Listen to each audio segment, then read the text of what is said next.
A similar presentation that I made to the subcommittee previously. Some of you may have seen some of it, could have been updated with some comments from that meeting. So I'll just walk through this. For those of you who didn't see the previous presentation, this basically what I'm going to do is walk through the existing conditions that the civil engineer did to determine some of the parameters that we have to work with. We'll walk through the design of the building, and then we'll look at some landscape suggestions for the placement of the building.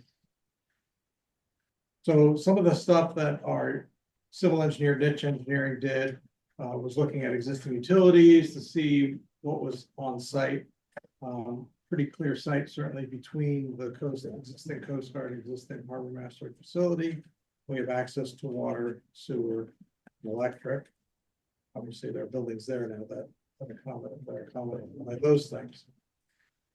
The next thing we looked at some extent was the flood maps. And so these are three FEMA flood maps that are for 2030, 2050, and 2070. So you can see the flood actually rises.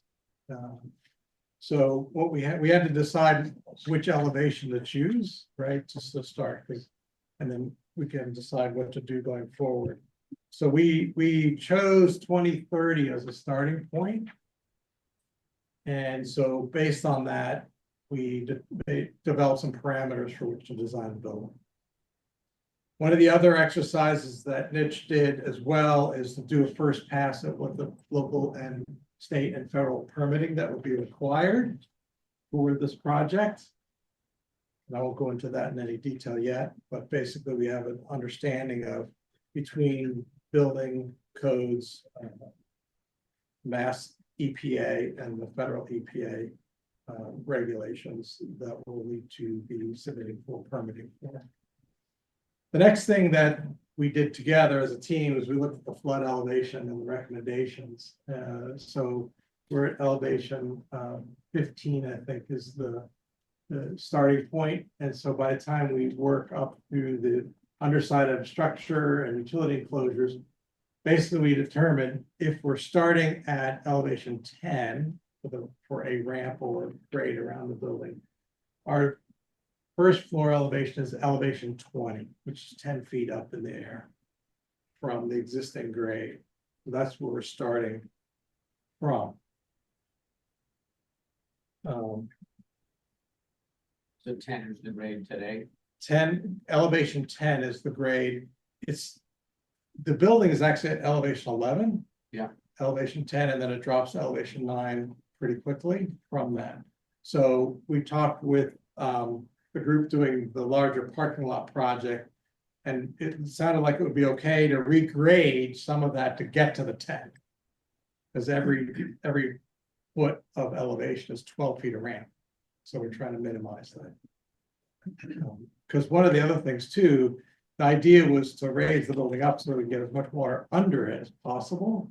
But if we had to have some footprint that was still on the ground, we were making up 2 buildings worth, right? So we're actually providing more access for water on the site. So if we raise the grade, put in a basement or a lower level, those things are okay. We're still actually providing more place for the water to go when it does flood.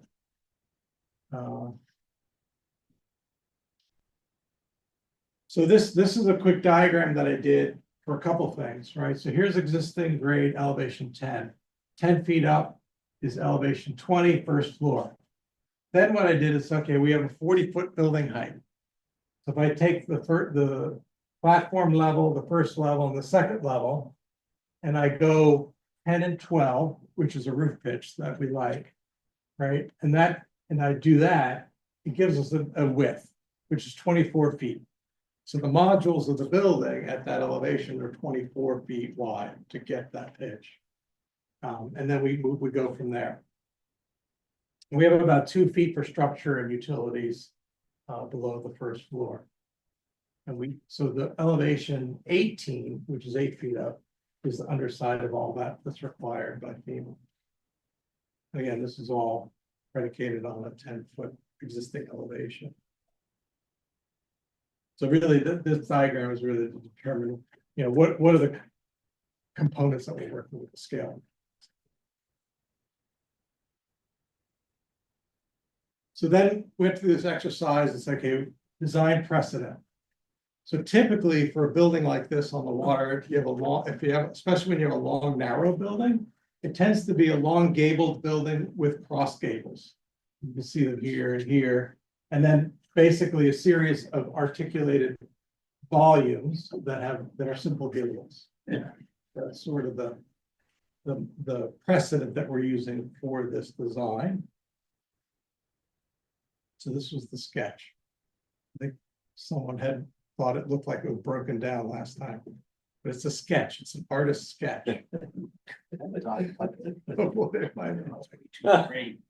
Huh? So then what I did is I took that module, that 24-foot module, which is this width.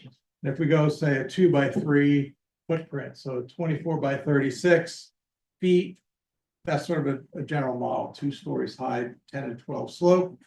We extended for the length of the site. We add some cross gables to give it some articulation. In this case, we have 2 because if we're thinking about Harbormaster and Coast Guard, they would each be represented by a cross gable. And then we can articulate them even further if we want, create a little more interest. Then we raised it up 10 feet. We put a basement in at one level, or a lower first floor really at one level for storage. We had a platform for access, and then this was a first pass at a sketch of what that might look like. With basically a series of these simple gables articulated on the platform at 10 feet high. So let's look at the floor plans. So here, this is the first floor. Basically, what we've done is we have the Coast Guard. There are 3 buildings essentially, but they're all connected by roof. So there's the Coast Guard, the public, which is the restrooms and the transient boaters, and then the Harbormaster. So those are the 3 elements. And so we'll start here in the Harbormaster. So the idea is you come up this ramp, and I'll show you what that looks like in a minute. But you come up this ramp, which is facing the parking lot side, where presumably most of the public will be coming. And you get up to the main level. And so there's basically a big area for people to hang out, right? So the access to the restrooms, viewing for events, but then also direct access to the Harbormaster and the lobby. So we have a lobby and a receptionist. And then off of that, we have the conference room. And then we have another office in the other corner, which has the communication center. The communication center, Yes.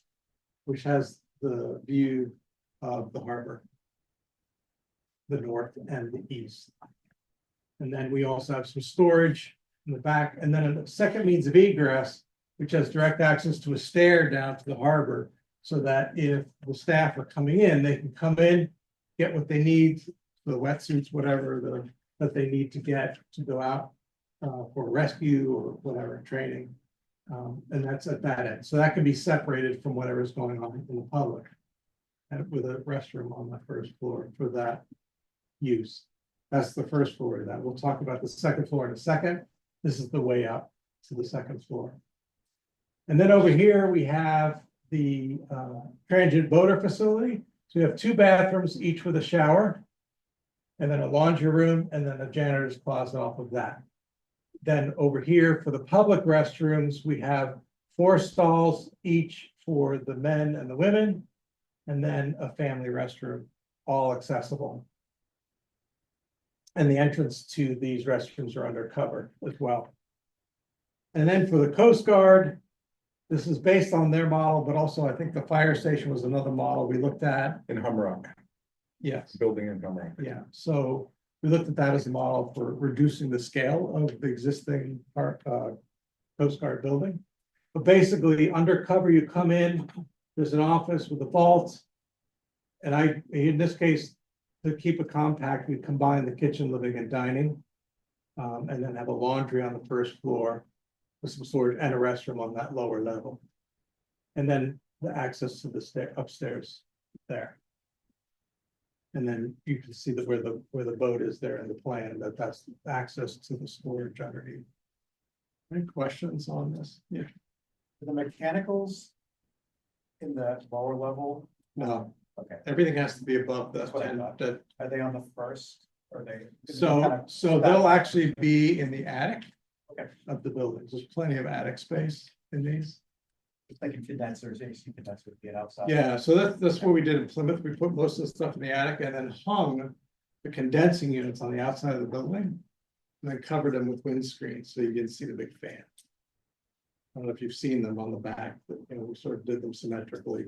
So they look like they're part of the building rather than an add-on. So it's open in between the buildings, right? It's open between, yep. Yeah. But it's But there is a roof. covered by a roof. Oh, it is covered by. Yeah, Okay. we'll see that in a Yeah, minute. okay. Yeah. And then the other question was, so no elevator requirement for that? For If it's staff only, then it doesn't require an elevator and the scale, but Okay, so staff only, you don't need that. correct. And it's small enough, it only needs one means of egress.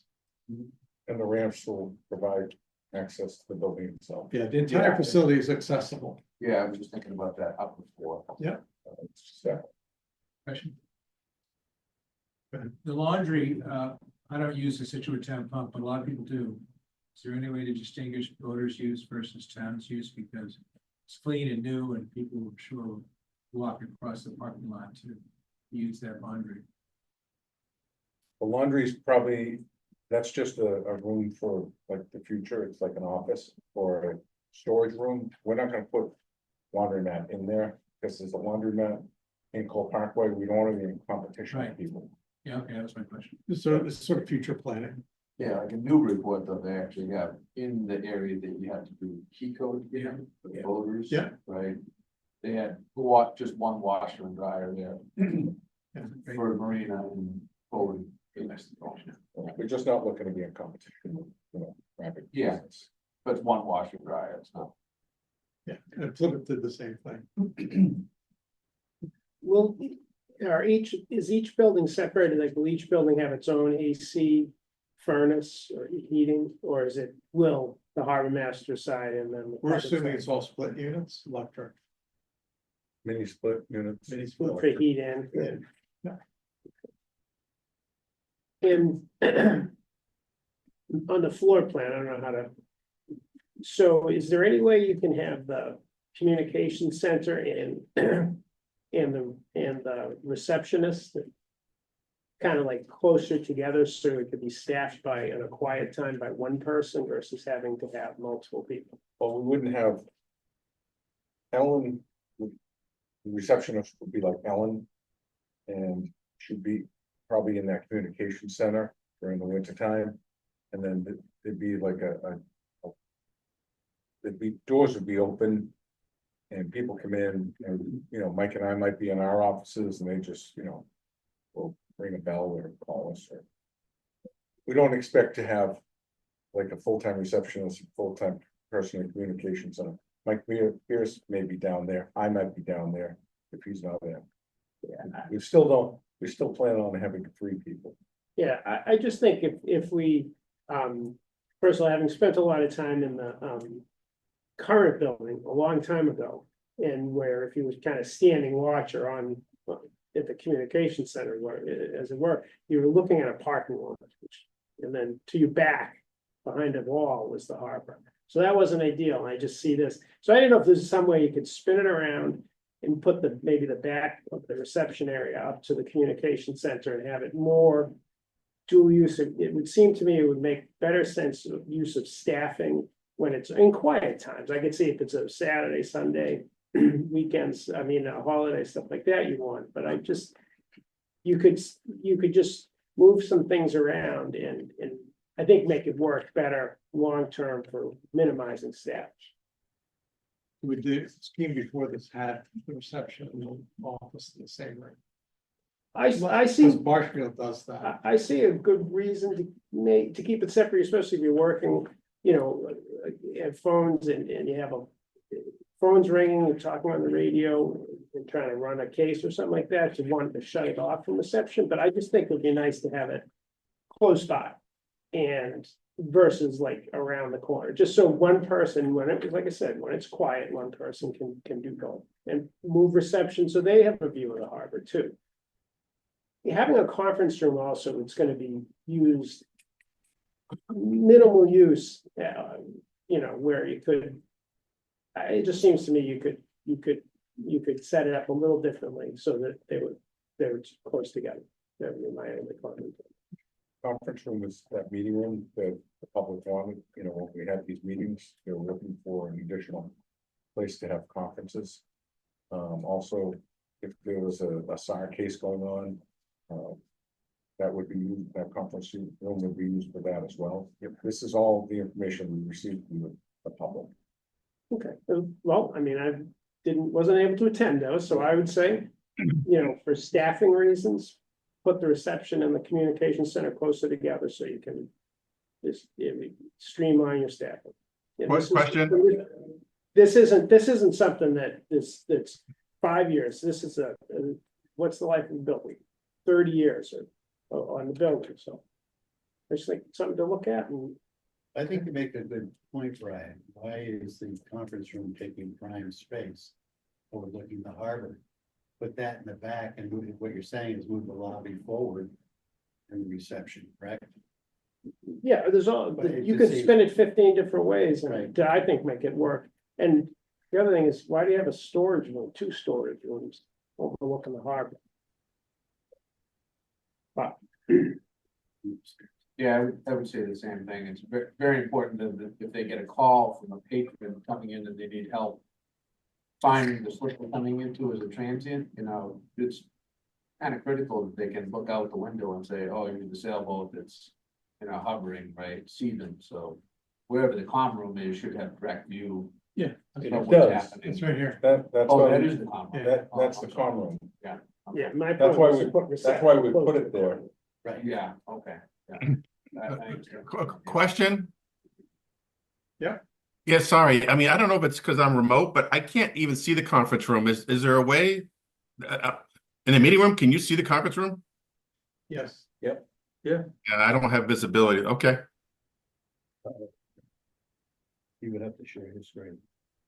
So, Yeah. Can you guys see you can see a floor plan, right, Dave? Yeah, it stops at the lobby. You don't see it. I see the word CO. I assume that's conference room to the right of it, but I can't see it. It's Chris's screen on mine. Yeah, okay. Anyway, I don't think anyone remote probably could see it either, but okay.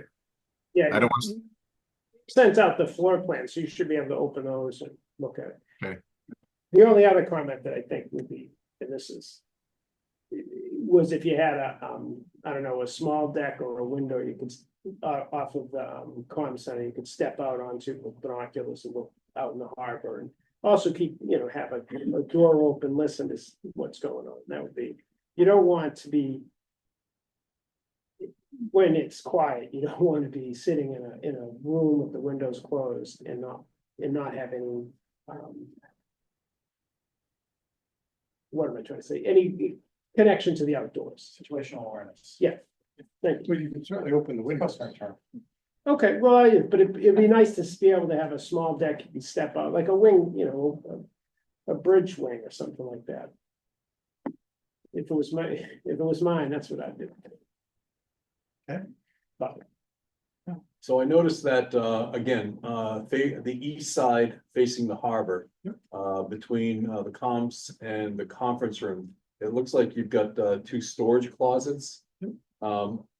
And then behind those, that's a bathroom. Right. And then that next wall, is that a full wall or is that like a half wall for people? Where, here? Yes, That's a full wall, okay. so that this is private. Yeah, I'm just I'm with the guys where having the ability to see more of the harbor from that side instead of a closet space, bathroom to me is a little bit hard. I would rather have the ability for people coming in to have the ability to be able to see the harbor. That was my only thought.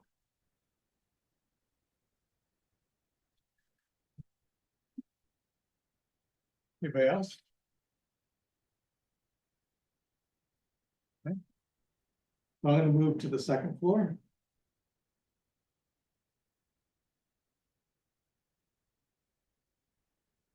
You're here on the second floor from the Harbormaster. You come up from that vestibule in the back, you come up the stairs, and there's a break room. This is very similar to Marshfield if you've been there. There's a break room, there's a hallway, there's a shower and 2 bathrooms, a Harbormaster office and a secondary office, and the lockers in the hall. Pretty straightforward. So, yeah. And then, while I'm here, so that, and then for the Coast Guard, again, from downstairs, you go up the stairs. There's a hallway with lockers at the end, 2 bathrooms with showers, and then the 2 bedrooms, with 2 bunk rooms, closets on the other side. Pretty straightforward. Any questions on that? If there's a no. So 3 offices, a reception area, a lobby area, and a conference room. Are you on the first floor? Not even all up in the Harbormaster building. So On the first Total, so 2 offices. Oh, 2 offices up and a top, break room. 1 office downstairs, right? Yeah. Yep. A reception, a conference room, and the lobby. Yeah. Okay. A lot of space for 3 people.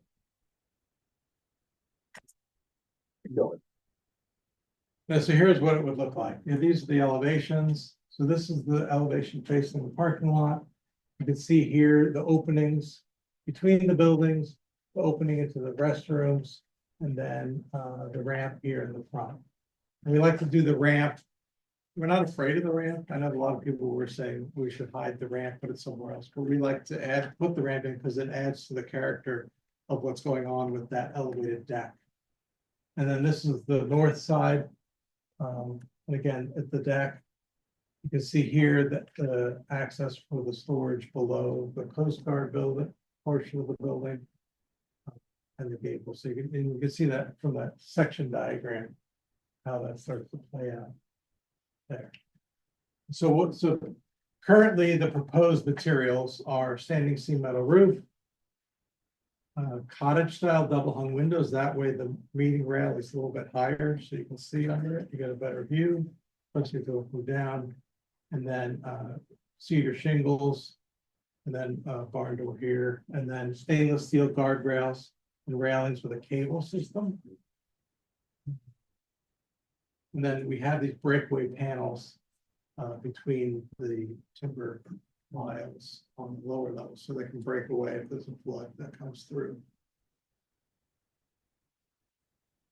Is the barn, the doors to get under, is that access the hole underneath the structure? Is there a certain part that's Just the footprint of the Coast Guard building. is that heated or is that? No. It's just secure. Can any of that be used for parking? Underneath. Well, the problem is the spacing of the piles would have to be larger. So So underneath would probably be like a crushed stone or a stone type it would be a crushed base. stone, yeah. Mhm. Plus there's a lot of cross bracing between the piles, so it makes it a little difficult to put parking over there. So would that be, However, I'm sorry, however, we are designing to park at least one boat. And inflatable, right? 16 foot. pilings? Yeah. I would assume it's gonna be put on pilings. Yeah. So they'll run down, they run down to bedrock? Yeah. Okay, The slope we went down 40 feet. Question, I assume if you're putting a boat underneath that you're gonna have sprinkler system? Not necessarily. I know if there was a vehicle, for sure it's the law, but for a boat, I guess I'm not sure.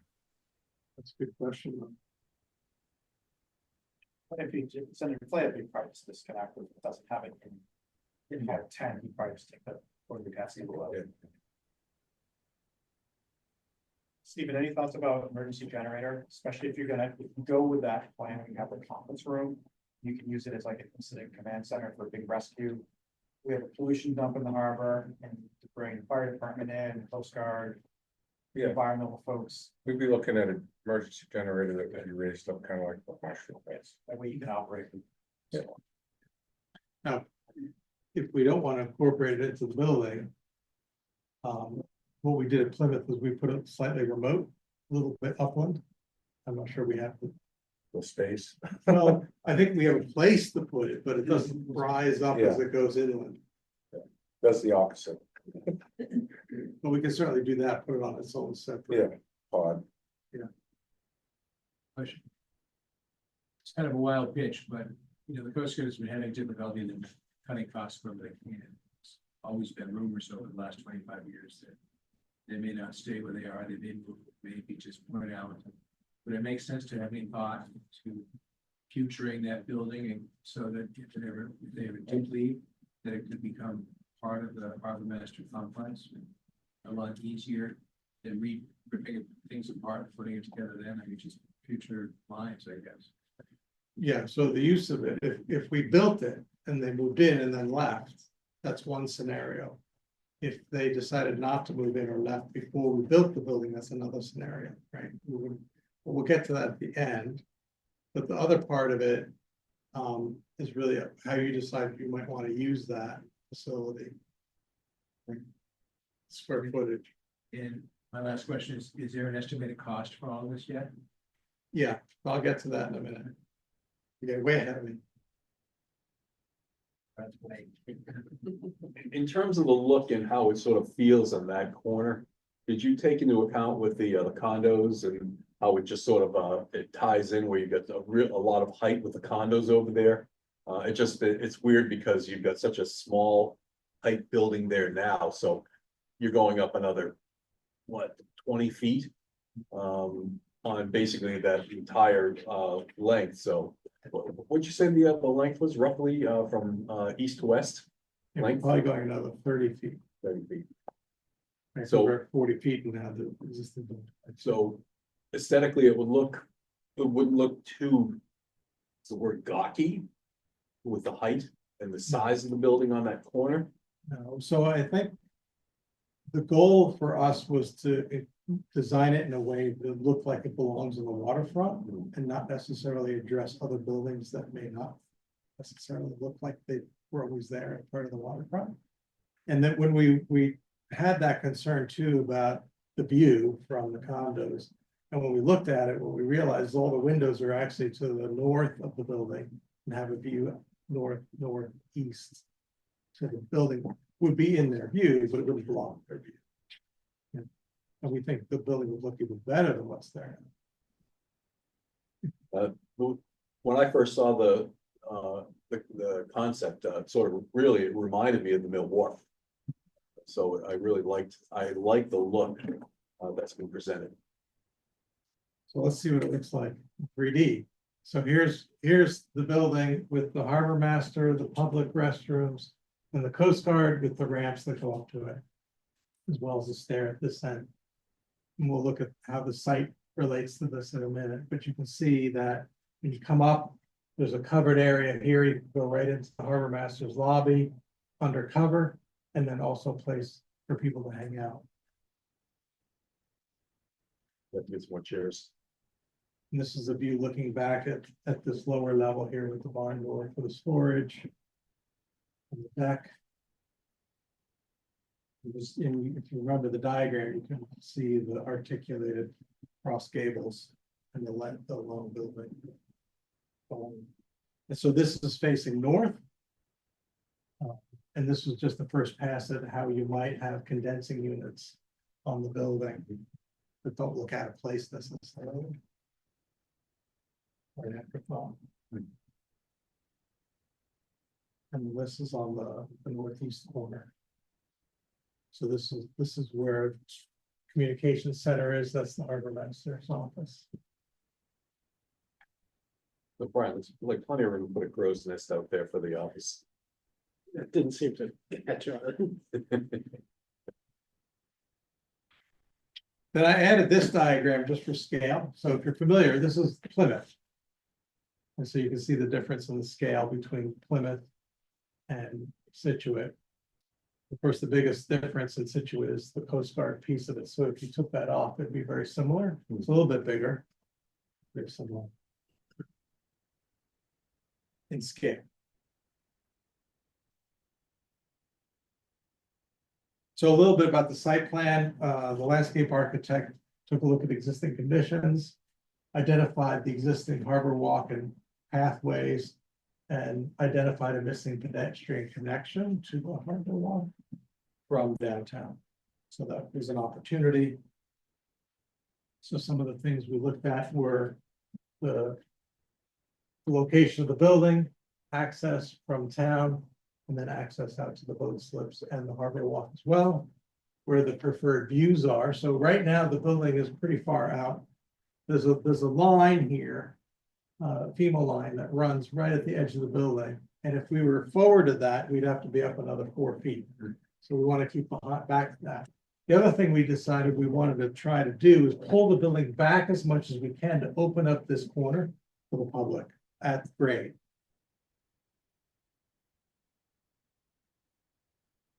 So what we did is we pulled it back, and I'll just go to the landscape plan. So we pulled this, so here's that line. So if we were this side, we had to keep this side of that line, keep it at the level of 20 feet, elevation 20. And so we put it back. We can keep going, right? We can keep pushing it back. But the idea is that to open this corner up for the public at grade, and then you can see where the harbor walk is, and it connects to the ramp and the stairs to get up to that upper level. There's also, if you're coming in from town, you would also go up that stair. And it also then has the deck on the north side. There's some reconfiguration of this parking here too, because we lost some parking, and so there's some reconfiguration to try and capture at least a couple more spots that we lost at the other end. Chris? Yeah. Yeah. So I think I heard you say this could be pushed to my left. Yeah. A little more. Yeah. The anticipated build on this, the earliest date would probably be 28. By my guess, we wouldn't do anything before we receive appropriate grants, permitting, etc. Is there any consideration to how potentially the FEMA line could change between then and now? Well, as far as we know, Right. it's not going to change. The 2030 line is set. The 2070 line is set. Okay. So, yeah. So between 30 now, they can change it in between there. But as far as we know, we're still within the 2030 line. How much could it shift should it did change, if it does change between now and the Don't building? know. No, the building Oh. shift? Yeah, so we can, right now, we're providing 2 parking spaces and a bit of a drive, so that drive can get shorter. We can get rid of the parking, so we can just keep going. Got it. Now, one of the challenges, of course, is we know we're gonna replace the Harbormaster facility, but we don't, if the Coast Guard is not part of this project, what happens to that building? And if they stay, but, Right, if they stay in their building and it doesn't get incorporated, then that has an effect on where this thing can go. Is But there- presumably, they're either in here or they're gone. Is there enough space if they decided they didn't want to be part of this, but wanted their current building? Is there enough space for a new Harbormaster building and a new bathroom facility It might have to move up this way a little bit. closer to the line? Closer to the line. Go ahead, Brian. You have a question. Could you kind of spin it to keep it away from that line, pivot it, I guess? We did look at that. It's, you start to lose more parking, you're trying to keep it compact with that corner. along the edge. We did look at that. And right now, there's a dumpster behind the building. Where's that gonna get?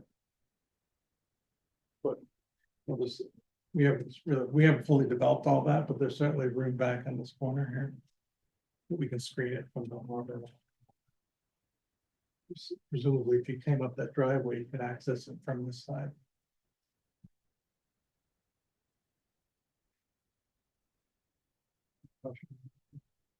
You said you lost some parking space. Do you know how many roughly? I don't know the exact numbers. Yeah, we lost 4. We added 2 or something like that. With the dimensions of the building, is there some type of a requirement for how many, for handicapped, or is that more of a capacity for handicapped spaces for a building?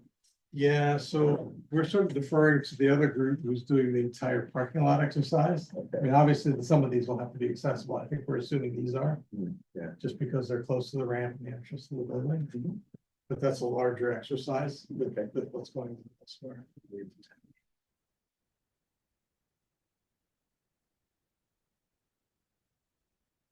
Okay. Yep. So that's a view walking up to it now. Answer your question. So what would it look like? If this is the Coast Guard building and we were to decide they weren't going to be part of the project. They were going to leave Scituate. So we could simply remove them. And that's what it would look like. So you basically have this up to the bathrooms. And it would be simplified, pretty straightforward. The way it was designed, would easily cut that off. And that's maybe what it would look like. Nice looking building.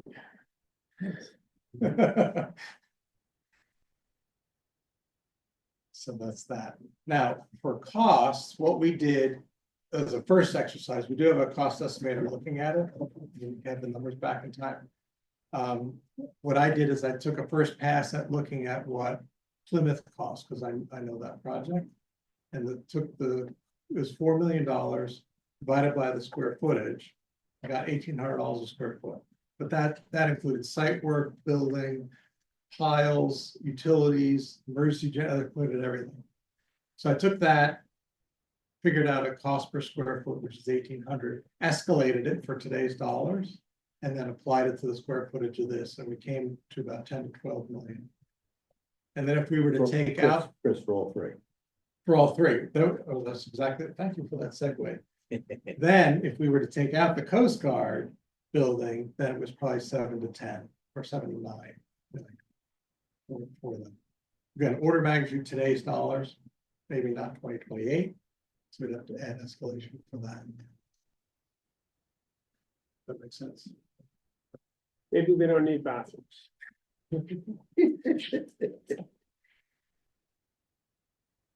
Well, at 1,800 a square foot, just the Coast Guard section itself would be 3.3 million.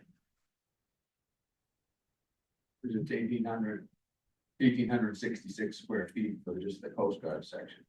Yeah. Yeah. So that's 7 to 9 million. Yeah. Without the Coast Guard. 7, right?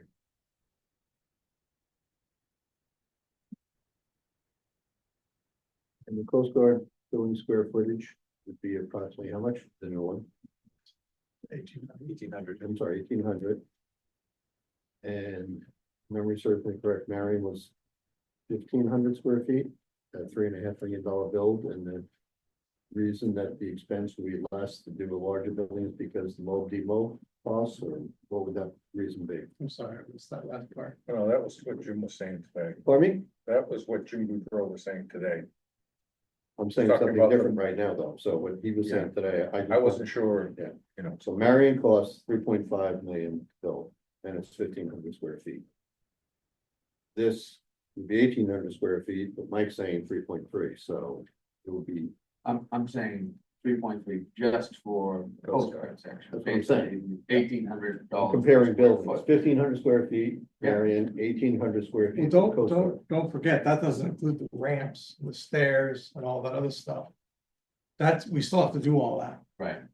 whether the Coast Guard's there or not. We have the same amount of ramp and stairs, Okay. so. There's that piece of it. It's not an entirely separate building, it's just a part of the building. Ready? think that's what Jim meant by the demote, like you're already here, you're already doing the piles, build the building, you're already building the ramps, all the, you know, in the first grade. Got it. So, and these are just order of magnitude numbers right now. We're gonna get some more detailed numbers from the estimator. From the estimator, it's going to be current dollars, or would it be $28, or could we have both? We could do well. Can we? Yes. Thank you. Now, if we did build for the Coast Guard and they'd like 10 years. What other options do we have in the town to repurpose that space so they can work? That's something the town. Waterways and everybody else would have to decide for 10 years. No. What Teja's asking is, what could the building be? Not who has to decide that in 10 years. We're asking, what it could it be? It could be a 7-Eleven, could it be a police station? That's what it's really asking, right? Would it be something we lease the town lease out? Really, Again, that's a I know it's question, probably- you know, I'm just saying, if we invest now, right, we spend the extra 3.5 million to put the Coast Guard spot, they pull out a few years and who knows?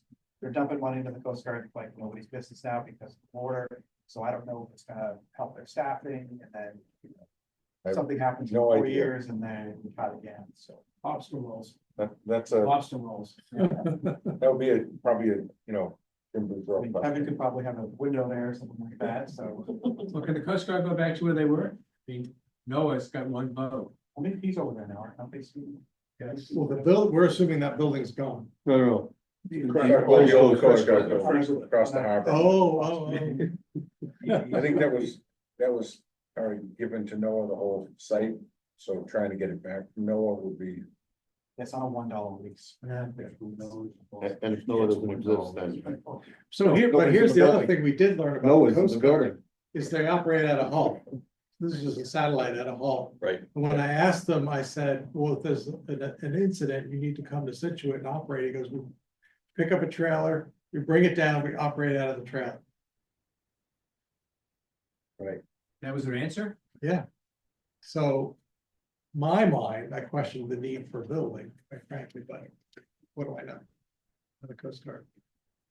And Stephen, if they were working an incident and to your point, they drag a 29-footer down by a rope. No, my point, I didn't say that. No, The Coast Guard said it. The Coast Guard, right, so the Coast Guard's point. They can probably operate for the day out of, West if they needed to be. That's what that conference room would be for. Exactly, so they have the bathrooms, the restrooms, they have the showers, they can self-sustain for. You know, a day or something, if there's something like They don't have any beds. that. Look, just slept on the 29 before, it's very. A little bit of non-skip rational.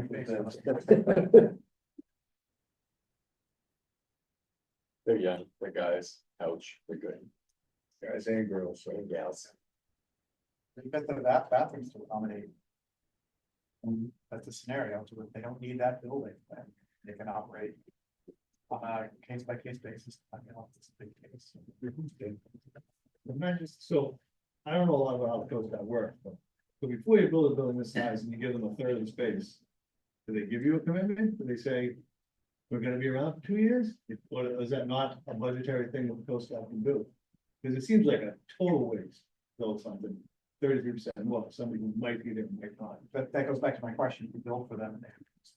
But you get an answer, could you get, before you start a project like this, can you at least get a 1-year commitment? 2 years? You could get a, yeah, you could work out on these 5-year? terms, but I'm not sure in the current environment financially what their plan is. And it changes year to year. Stephen will tell you like, hey, we might come back this year, might not. Cause all I hear from being on the water from the Coast Guard is that they just get up here, they're getting chopped, yeah, Yeah, it's all going down south. problem down south, so. Seems crazy to be in a situation like this, just to happen. So Kevin, we would be able to get a little bit more. They currently pay $270.83 a month. That is a number. So maybe we get up to like $290 What happens if you don't lock it? What happens if you don't lock it? and What have happens if you 200-year payback in What the happens if you just building. don't offer the space? Good question. I mean, you don't have to, do you have to offer the space as a town? Like you have to say, well, can you just say, we're going ahead with this project and you're not included? The You only only work out of home. That's a good point, Kevin. The only caution flag I throw is like senators and our reps really worked hard Right. to keep them here No, I know, 4 or 5 I know. years ago. That would be the political That way, You're fighting something that's gonna go away no matter what. At what point do you just give up before this? But but we wouldn't necessarily be kicking them out if they still had their little trailer there. Right, and they're working on it. Right. And they're working. And give them a slip. You know, in the marina. I think we should talk about that. Yes, of course, give them a slip. I mean, no one wants Coast Guard around more than guys that fish on water, but if it's an inevitable thing, Right. and we're all learning as it is now, you know, in the water, that we gotta look out for ourselves, because, you know, the time to get a Coast Guard to you now is getting longer and longer, and the same thing with, you know, any type of rescue.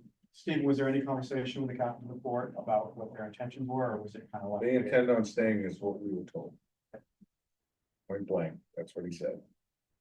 And I But do Captain know, report changes every 2 years, so Well, what was our experience last summer? Were they here full time? they were here weekends. Weekends, just from Memorial Day to Labor Day or, Yeah, a or little later. I or think. Columbus, No, they were gone, September 15th, call it.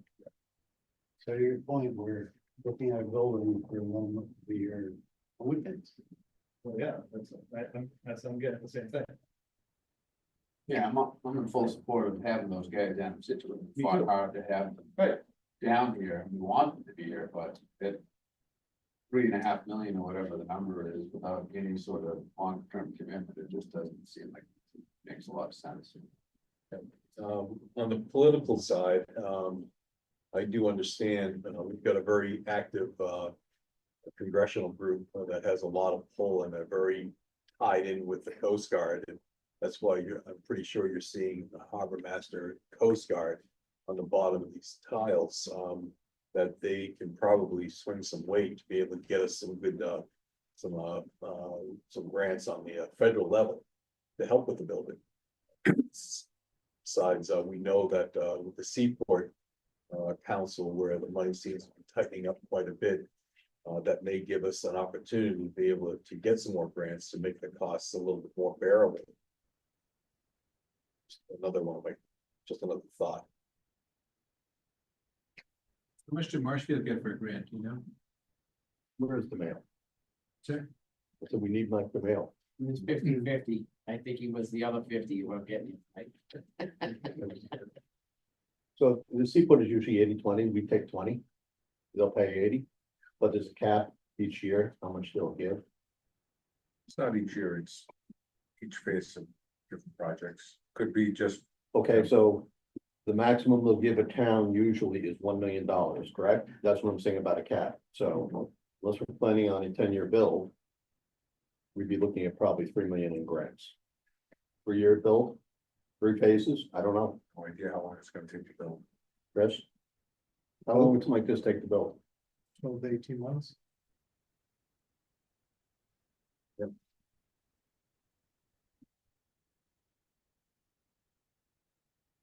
All 3 buildings, right? How about 2? Right, about the same. I mean, it's not. Damage. Good, I like what you think. though. You get 9 women, you have a baby in a month.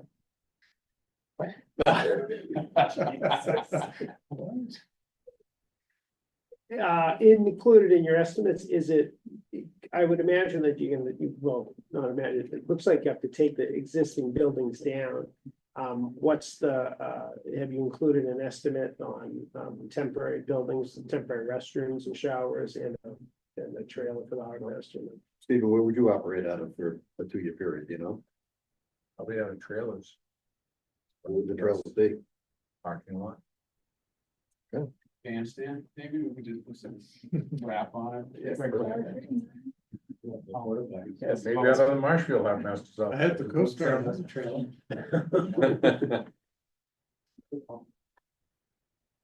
Right, Dave? So, Dave Duff from 356 Clap Road. Part of this whole discussion started about feasibility and the actual condition of our existing facility. Can you update us on that report and what you found when you looked into that? And what I'm seeing here is the handicap accessory bathrooms are separate from the Harbormaster building, so if we were to build a separate building to accommodate handicap access to bathrooms, and our existing building is okay for now. You know, that's kind of where I'm. Well, that's a good question. So when we looked at the existing building, and if we were gonna upgrade it, the cost of upgrading would trigger it to comply with FEMA.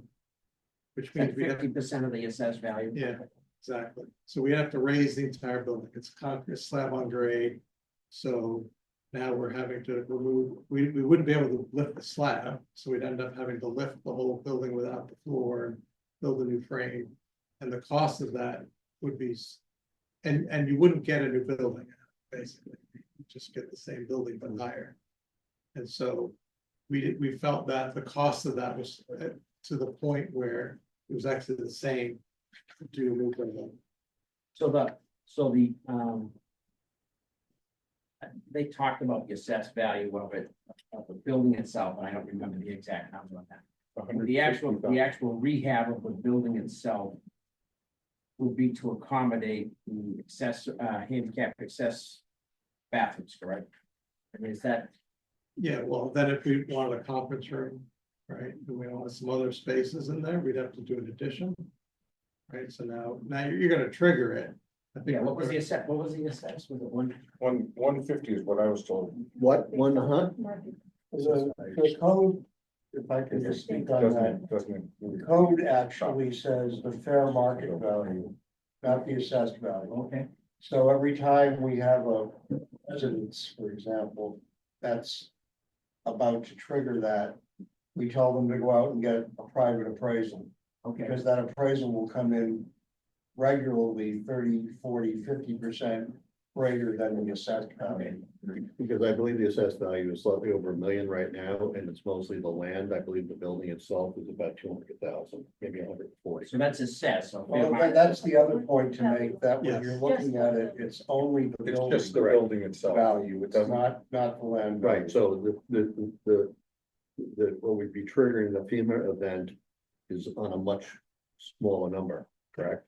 Only the building Right, value, yeah. but the fair market value. Right. As opposed to the assessed value. Right. And even if it was 2x, you're still talking about 300,000 on a fair market value, right? And again, any kind of improvements would probably trigger the FEMA event of raising, right? Presumably, yeah. I mean, you're gonna spend $500,000 to $1 million at least. Fix it up. Now you've exceeded the value of the building. We get a grant to elevate the existing building and then put a small addition on it. The slab. Built on a slab. Right, so You you Yeah. try to raise up. We Walls do it, without we do it all the time. raising up just You concrete. just. You have to dig under it.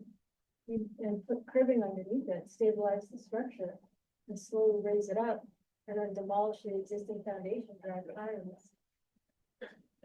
Okay, We do it. multiple concrete times a year. slabs.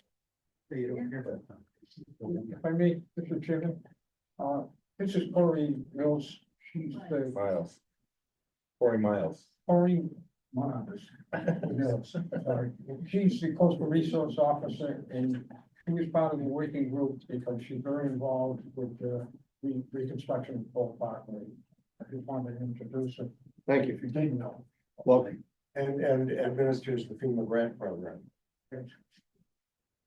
Mr. Speaker, in from Marshfield, Mike, what did Marshfield get for the Harbormaster building grants? 2.1 million, but those days are gone.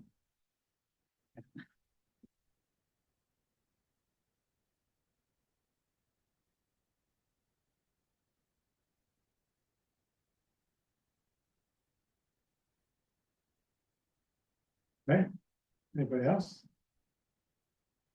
That it? All right. Great, Thank All right, thank you, Chris. Chris, thank you very much. Really appreciate it. Really nice presentation. Now, I'd also like to really thank the feasibility study team for all their hard work, but also for being here tonight, if there were any questions, just to be here, we appreciate it. It's a sizable commitment to what we're trying to accomplish. It's something that we're going to need. So having the ability to really take a good look at planning and deciding how we're gonna move forward. We're taking our time and bringing the right people together to make good decisions for our community, so, really appreciate everything that everybody's done on this project. Do we have we given you any, action items, to come back to us with? Was there anything for Chris that we really wanted to see? Did we want to see any different looks on the interior of the building?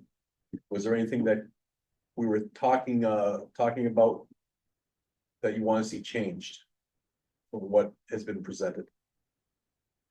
I think we made some suggestions on the floor plan, but whether, I don't know who dictates the floor plan, whether you think they're good ideas and it's easy to incorporate them, I think that would be great, but.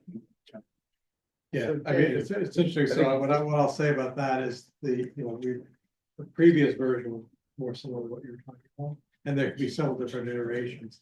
I think the purpose of this was feasibility, so, the footprint, Yeah, I the think footprint doesn't any change, changes beyond this is an generally- extra.